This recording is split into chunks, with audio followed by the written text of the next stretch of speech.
Olá, bom dia. A vida é cheia de situações delicadas e estressantes. Nisso todo mundo concorda, eu tenho certeza. E nem sempre a gente tem aquela habilidade de saber resolver, de saber sair de conflitos sem gerar muitos traumas. Se a situação sozinha já é dramática, foi esse assunto que a minha convidada de hoje escolheu para começar, vamos dizer assim, uma vida de escritora.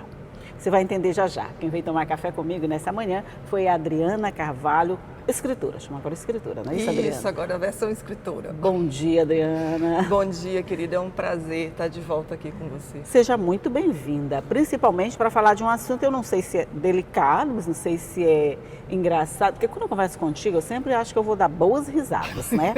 Mas o livro que você escolheu, quer dizer, o tema do livro é tipo solução de conflitos, é mais ou menos isso? Isso. Por que escolher esse assunto assim tão espinhosinho para uma primeira apresentação dessa sua veia literária, vamos dizer assim?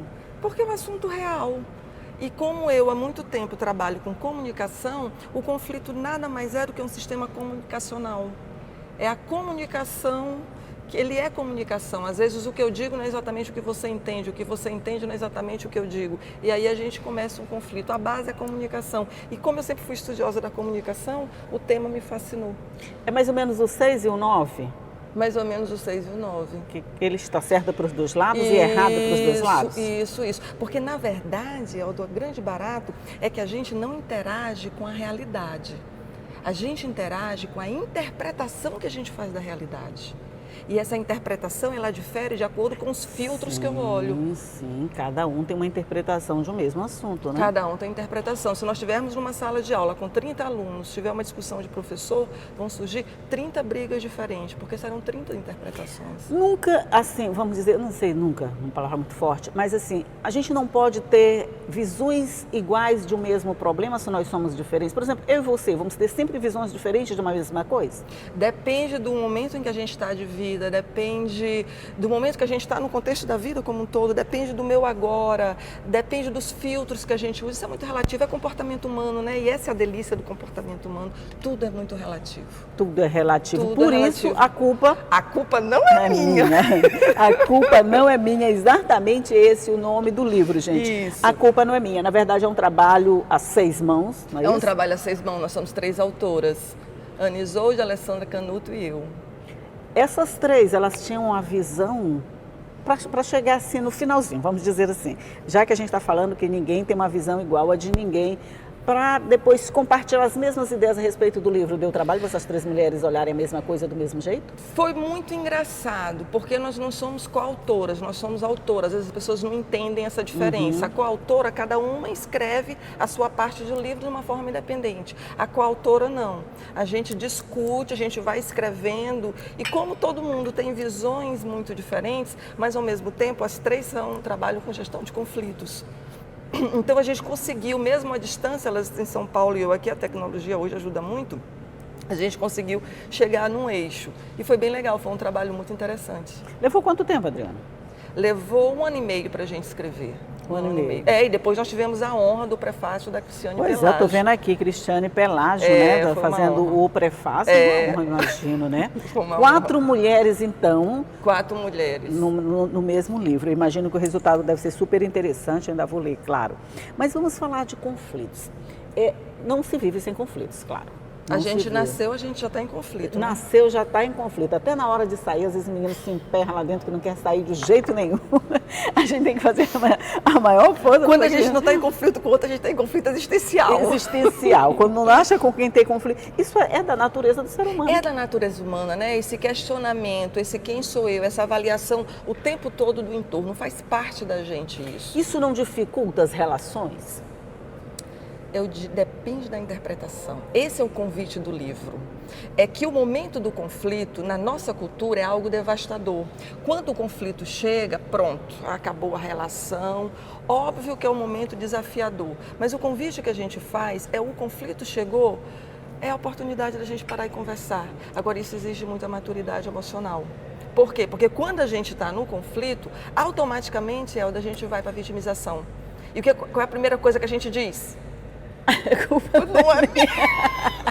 A culpa não é minha. É de quem, cara pálida? Meu Deus, a culpa não é minha. E aí, a conclusão que a chamada que a gente faz no livro é justamente essa. Elda, todas as vezes que nós estamos num conflito, pensa aí nos teus conflitos lá fora. Ou só tu que não tem conflito aqui?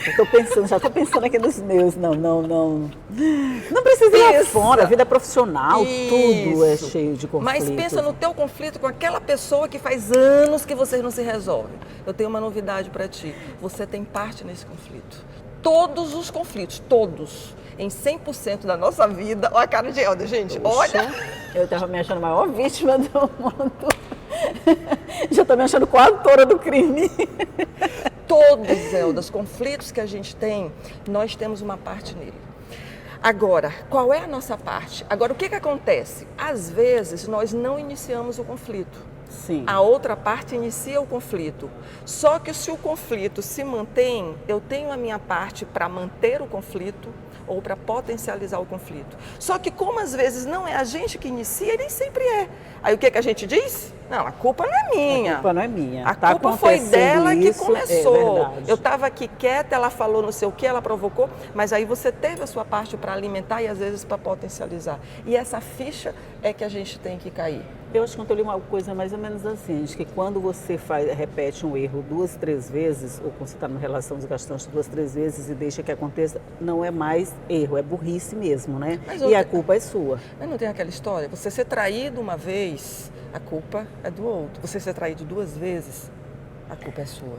Dizem que o outro só faz com a gente o que a gente deixa que só faz com a gente. Por quê? Porque existe um sistema. E os sistemas, as relações humanas são sistemas. E os sistemas, eles se complementam. Então, só existe o traído porque existe o traidor. Só existe o traidor porque existe o traído. Há essa complementariedade sempre. E quando o traído tem acho que não é nem o traidor, é o traidor que ainda acha às vezes que ele é responsável pela traição que ele mesmo sofreu. Aí é masoquismo, não é mais culpa não, né? Aí é masoquismo. Aí já está além da culpa. Já está além da culpa. Tem além da culpa. Quer dizer, quando você aceita aquilo de uma forma passiva, ainda se acha responsável por aquilo que você não é, isso já não é culpa. Mas aí é que é o pulo do gato. É tirar o nome culpa e botar o nome responsabilidade. Isso, responsabilidade. O que fazem comigo é o que eu permito que faça. Eu sou responsável por isso. Então tira o nome culpa, coloca responsabilidade e entende qual é a tua responsabilidade nesse processo. Eu acho que isso fica mais fácil de entender quando você se sente, quando você tem que se ver responsável por aquilo que acontece com você. Nada acontece com a gente de graça, até as coisas do destino, mas a maior parte é porque a gente deixa que aconteça. E quando você diz assim, basta, eu não quero mais viver isso, você consegue sair. Porque para isso precisa ser forte. Para isso eu vou fazer um intervalo, a gente vai tomar café, volta mais forte e fala sobre isso. Só um minutinho.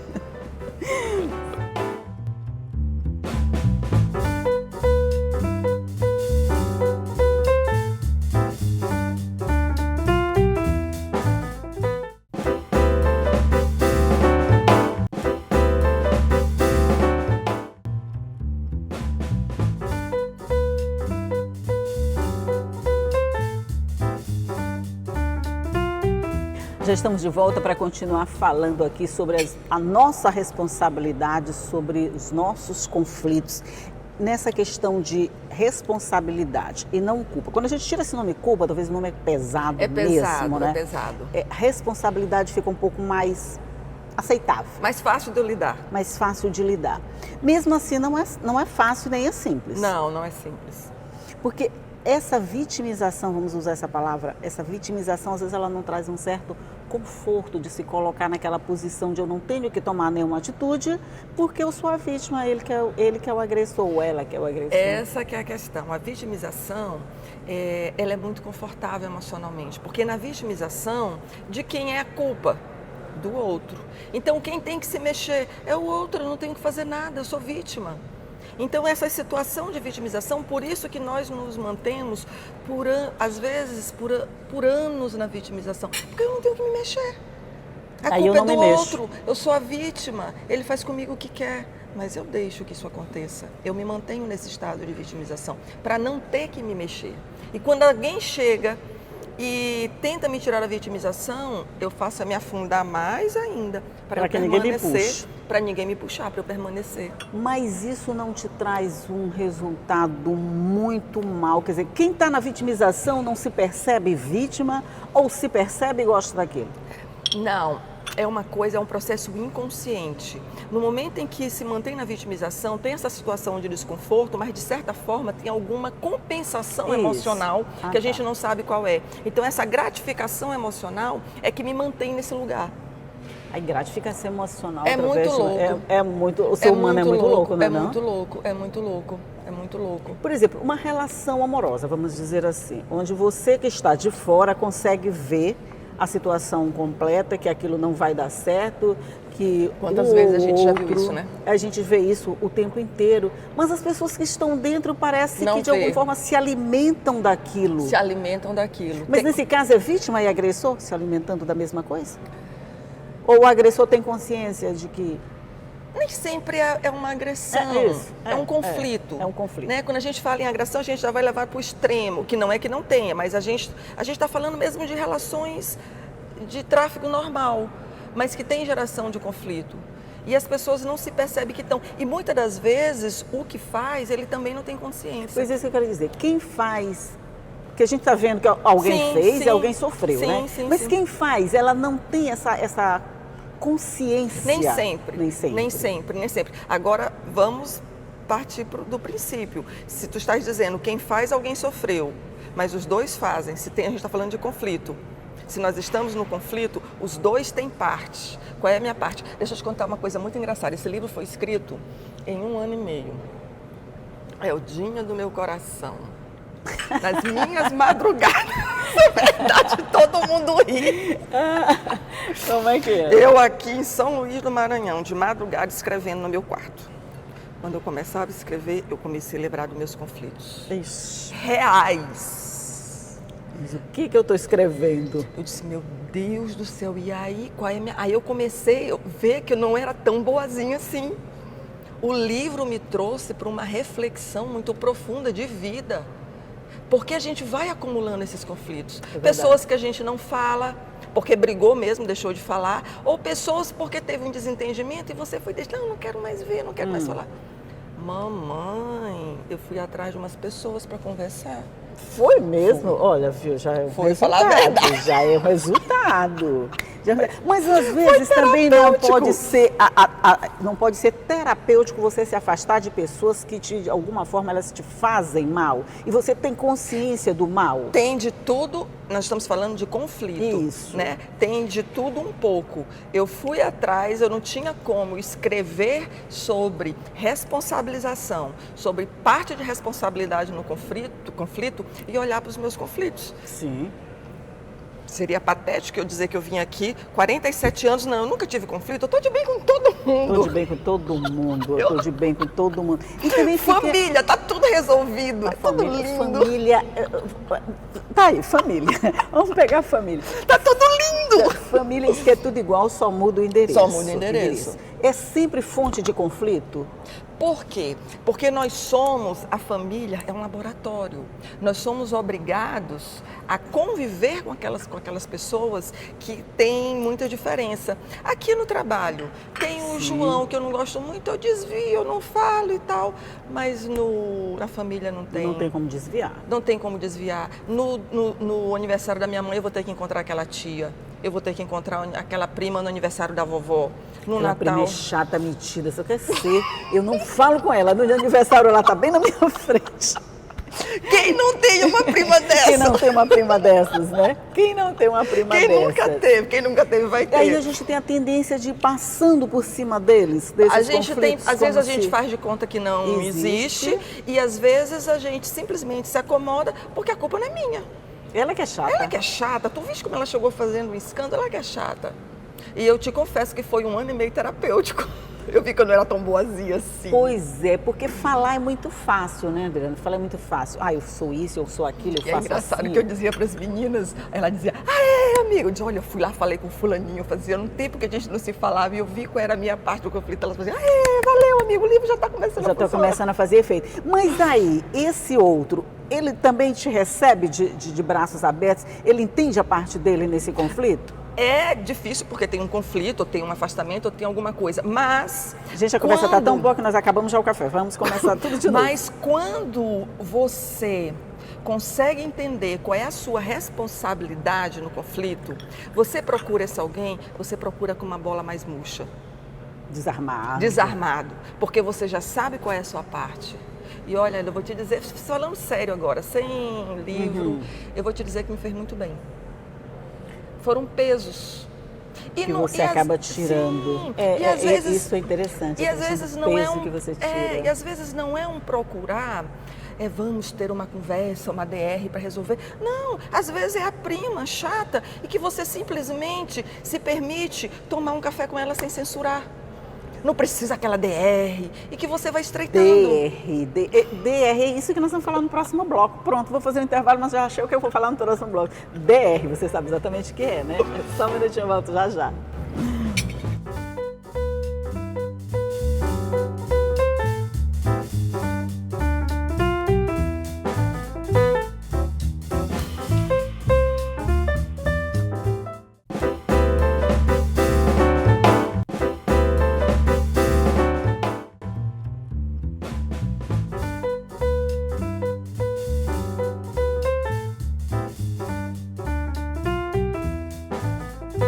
Já estamos de volta aqui para o nosso último bloco de conversa com a Adriana Carvalho sobre esse livro que foi lançado, já foi lançado em São Paulo e vai ser lançado ainda aqui em São Luís, em data a ser marcada, com um sugestivo nome de A Culpa Não É Minha. Aí, falando em Culpa Não É Minha, a gente falou em DR. Quando a gente chama essa prima chata para conversar, que você disse que nem precisa se conversar, mas quando essa prima te recebe, ela não pode te receber com a sensação de que você assumiu a culpa pelos conflitos que existiam entre vocês e que ela não tinha culpa. E qual é o problema disso? Ah, bom. Muito bem, aí valeu. Qual é o problema disso? O objetivo é ganhar a briga para provar quem está certo, ganhar a disputa, ou o objetivo é a gente manter uma relação? Percebe como a gente vai para o conflito, para a relação armado? E o que será que o outro vai pensar? Não me interessa o que o outro pensa, eu estou de boa. Mas a gente tem que ter muita maturidade para chegar até aí, né? Eu estou te dizendo que eu entrei 1 ano e meio de terapia. Tem. Isso aqui é de uma madrugada. Terapia, é uma terapia. Porque eu acho que para a gente não se importar com a reação do outro e nem dizer, eu não estou nem aí para o que o outro pensa, o que importa é eu me sentir bem, precisa de muita maturidade. Precisa de maturidade. O objetivo é ganhar a briga ou é resolver a situação? Isso. Se for ganhar a briga, quantas e quantas vezes a gente se percebe querendo ganhar a briga e não é estabelecer uma relação harmônica? Quantas e quantas vezes? Por conta disso, por conta de tantos conflitos, tem um tal de conflitômetro. O que é exatamente isso, Adriana? Conflitômetro é muito legal. Esse nome já é enrolado naturalmente, imagina o que ele vai fazer, vamos lá. Esse conflitômetro é muito legal. O livro é interativo. Ele tem uma parte que é muito legal, que ele vai ajudando no autoconhecimento. A gente vai direcionando através de tabelas que você vai respondendo. E o conflitômetro é uma ferramenta para você avaliar. Em determinada situação, você coloca a situação na tabela. Tem uma tabela? Tem várias. E aí você vai avaliar em determinado conflito, determinada situação, você está em conflito ou não está? Qual é o grau do conflito? É um conflito médio? É um conflito grande? É um conflito pequeno? E quais são as suas habilidades? O quanto que você está pronto ou não para resolver o conflito? É muito legal. Que você se avalia. Mas aí, para isso, para a gente faz essa avaliação é pessoal, é própria, cada um faz a sua. Com a ajuda do livro, das tabelas. Aí a gente consegue fazer direitinho? Consegue fazer direitinho. Agora, o que você vai fazer com essa resposta? Pois é. Aí vamos sair do lugar. Não podem surgir novos conflitos, aí nesse caso interiores, a partir de a gente se perceber dentro de um conflito com responsabilidade sobre ele, a gente não pode criar novos conflitos interiores dentro da gente mesmo. Mas lógico, o que foi que eu passei? Isso, eu me achando exatamente. A escritora perfeita. A escritora cheia de conhecimentos, mas o que vale o conhecimento se não for a sabedoria é botar isso na prática. Cheia de conhecimentos, quando eu comecei a escrever, epa, como é que é isso? E eu? Qual é a minha parte no conflito com A, com B? Conflitos bobos do dia a dia, com a prima, Qual é a minha parte? Aí entrou o lado racional e o lado emocional. O racional que está escrevendo, que está preparando o discurso. A escritora, um discurso técnico. Isso. Aí tu te depara com o emocional que diz, eu estou bem aqui, o que você está falando? Aí, se eu não me mexesse, isso aí não seria real. É verdade. Eu não teria tanta autenticidade para estar conversando aqui contigo. E isso vale, Adriana, a gente está falando de conflitos emocionais, conflitos assim, mas isso vale até para aquelas coisinhas do dia a dia. Por exemplo, eu não vou para academia porque eu não tenho tempo. Sim! Eu não faço alguma coisa porque eu não tenho como chegar lá. Eu estou sem carro, por isso eu não vou bem ali. Isso vale para essas coisinhas pequenininhas do dia a dia, mas que atrapalham a nossa vida, que é uma beleza, né? Lógico, e vão atrapalhando, atrapalhando e a gente não se percebe. Pois é, se o primeiro livro nasceu assim, com esse conflito todo, você já está preparando o segundo? Eu sei que ele ainda não foi lançado aqui, mas ele já é uma obra, já está aí. Já, a gente lançou 30 de novembro na Livraria Cultura em São Paulo. Foi assim uma noite incrível na minha vida. Uma noite que eu vou guardar para o resto da minha vida. Foi maravilhoso. E vai ser lançado aqui muito provavelmente em setembro em São Luís, porque eu falei para as meninas, é minha casa, pelo amor de Deus. Sim, sim, a gente precisa também dessa festa aqui, né? Lógico. Já teve a festa de São Paulo e tal. Porque pelo contrato com a editora tinha que começar por lá, porque é o maior mercado, né? Sim, sim. De literário. Então foi na Livraria Cultura, foi muito, muito bem aceito. E ter feito isso na cultura é um sonho. Que é um ícone, é um ícone, é um simbolismo todo, é um simbolismo todo da própria livraria que já traz isso, né? Isso foi muito Mas aí bom. nós vamos ter o nosso momento A Culpa é Minha aqui. Com certeza, afinal de contas a culpa não é minha. A culpa não é sua de ter sido lançado lá. Olha, eu acho que sim. Eu acho que teve. Você concordou com essa situação? A gente tem um grupo no WhatsApp com o dono da editora, as autoras e tinha mais umas 2 ou 3 pessoas. Eu lembro que estava perto do dia e deu uma confusãozinha. Aí ele, olha, eu vou dizer uma coisa para vocês, a culpa não é minha. Olha, eu já tenho um bordão para quando alguém me acusar de alguma coisa. A culpa não é minha. Mas só rapidinho, já está gestando um novo projeto? Já, a gente está pensando em novas facetas da culpa não é minha, ou seja, a culpa não é minha para determinados temas. Sim. Esse aqui seria o mote principal. Isso, e a partir daí começam as ramificações. Isso, as ramificações. Por exemplo, eu trabalho com oratória, a culpa não é minha de não falar bem. Alguma coisa... Certo. Aí, nesse caso, a culpa é tua, sim, porque não procurou nada que te auxiliasse. Te vira. Te vira, dá teu jeito de falar Outra bem. coisa, na vida pessoal, eu não posso mais dizer a culpa não é minha. A culpa não é minha. Agora já fez a meia-culpa, pronto. Olha, gente, então tá aqui o livro A Culpa Não É Minha, ele já está nas livrarias, já né? está na Amazon, Saraiva e Cultura. Pronto. No site Deve delas ser. pode... Estou até com medo de começar a ler aqui e me descobrir cheia de conflitos e com responsabilidade sobre todos eles, tá? Mas, Adriana, muito obrigada por partilhar esse... Não é nem um livro, é um assunto, eu achei super interessante, sabe? Esse assunto, assim, da gente se responsabilizar pelas coisas que acontecem com a gente, da gente saber que a gente tem parte, que a gente não é vítima coisa nenhuma. Coisa nenhuma. O que é 6 para você é 9 para mim, mas continuam os mesmos números para todo mundo, né? Querida, muito obrigada por esse papo, por sua presença. Volte sempre. Tá bom, minha querida, eu que agradeço. E quando a gente estiver em setembro, provavelmente eu quero trazer as outras autoras. Com certeza. Pra gente tomar um café a 4. Um café a 4, sim. Aí eu vou distribuir culpa para todo mundo. Até lá eu quero saber o que mudou. Eu vou distribuir culpa para todo mundo e vou ficar sem, claro. Adriana, bom dia. Bom dia para você também, que sabe que essa conversa assim, meio na brincadeira, a gente está falando de assunto sério, fica toda à sua disposição no nosso site. Você pode ver ou rever qualquer das entrevistas, as nossas páginas nas redes sociais estão com o conteúdo todo prontinho para você. Mas todo dia eu vou te esperar aqui de manhã cedo, às 8h30 da manhã, com notícia, com entrevista, com tudo para deixar o seu dia bem bom, bem informado. Tchau.